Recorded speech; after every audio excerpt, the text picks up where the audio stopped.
Hello,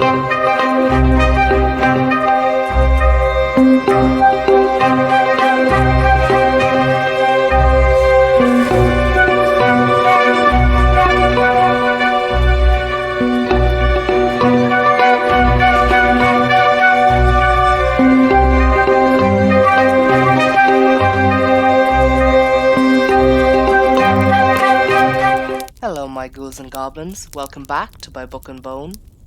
Oh my, it's June already. I swear this year has been a quicker turn of the carousel than usual. Since it is June, I thought a quick video on the queer books I'd put aside to read this month was warranted.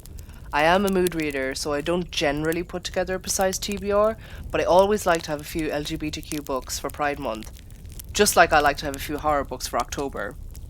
Those are my two bookish themes, spoopy and queer. Without further ado, here are a few of the books I'm going to read this month. Dolly, Considines Hotel.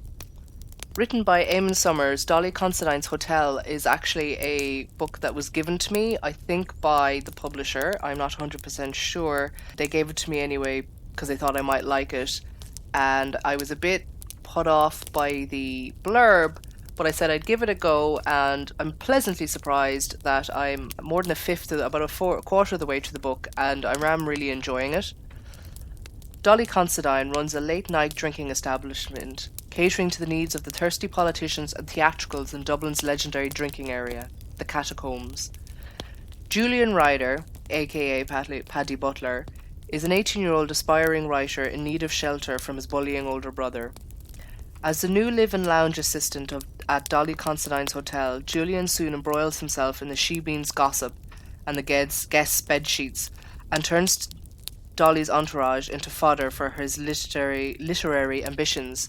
Reality quickly becomes difficult to separate from fantasy. Set against the run-up to the pro-life constitutional amendment of September 1983 and the moving fluidity between the 1950s of Dolly's youth and Julian's summer of unrequited love, the hotel becomes a stage for a farce and tragedy. Between Julian's fictions, Dolly's secrets, and narrow party politics, and featuring a papier-mâché figure of Mother Ireland giving birth and clashing sword-wielding dancers, this rich cocktail threatens to blow them and even Ireland itself wide apart. Well, I hope I didn't smudge up too much of that. So I was a bit worried about reading this because the pro-life constitutional amendment, I wasn't alive in 1983, but I certainly have obviously been alive during the amendment to that amendment a few years ago, and it got so nasty so quickly, and I suppose I can imagine that I'm going to have a hard time some parts of this book reading about the constitutional amendment that was put in place that damaged so many women. But so far, Eamon Summers is doing a brilliant job. I'm really enjoying the characters, and I can't wait to see where it goes. The Insane God by J. Hartlove. This is actually one of my ARC reads, so I got this from Book Sirens. I'd love to know if anybody else is on Book Sirens. I adore that website much more than NetGalley, if I'm honest. It's so much easier to use, it's really user-friendly, and I like getting to look at my analytics.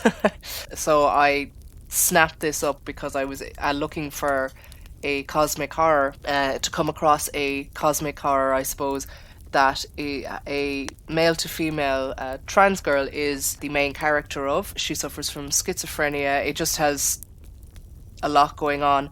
But when I just read excerpt before I agreed to take it on, and it just seemed to be so well done, and J. Hartlove took a lot of care with his main character, so I'm really, really looking forward to reading this. Nightmare on Elm Street meets The Stand.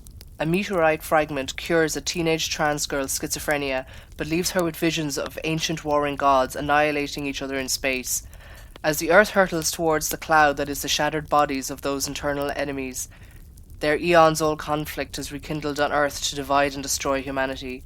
Can she and her brother stop the spread of global disaster? So the blurb doesn't go into too much, but definitely from what I read of the excerpt, it's really good. And I mean, look at that cover. If you like cosmic horror, that cover is definitely interesting. Manhunt by Gretchen Felker Martin. This was a recommendation by Seikavi, another fantastic YouTuber, booktuber obviously, and it was they recommended it, so I immediately put it on my TBR because it sounded just so wonderful and so messed up that I just, plus the cover, I just went straight to my TBR. And then Jessie Gender posted a video recently about the controversy surrounding this novel, and I only watched some of that video because I don't want any spoilers, and I just bit the bullet, bought it, and now I'm going to read this for one of my Pride Month books, and I am crazy excited to read it, so let's get on to the blurb. Beth and Fran spend their days travelling the ravaged New England coast, hunting feral men and harvesting their organs in a gruesome effort to ensure they'll never face the same fate. Robbie lives by his gun and one hard-earned motto: other people aren't safe.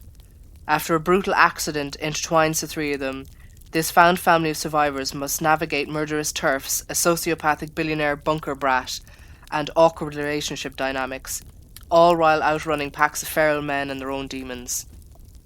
I mean, if you're like I'm a fan of dystopia, and I really love when dystopia is used, what I consider correctly, it's to emphasize or put you in the position of people who already live in pretty dystopian conditions, or to explore certain problems, like when dystopia is used to explore certain problems in society.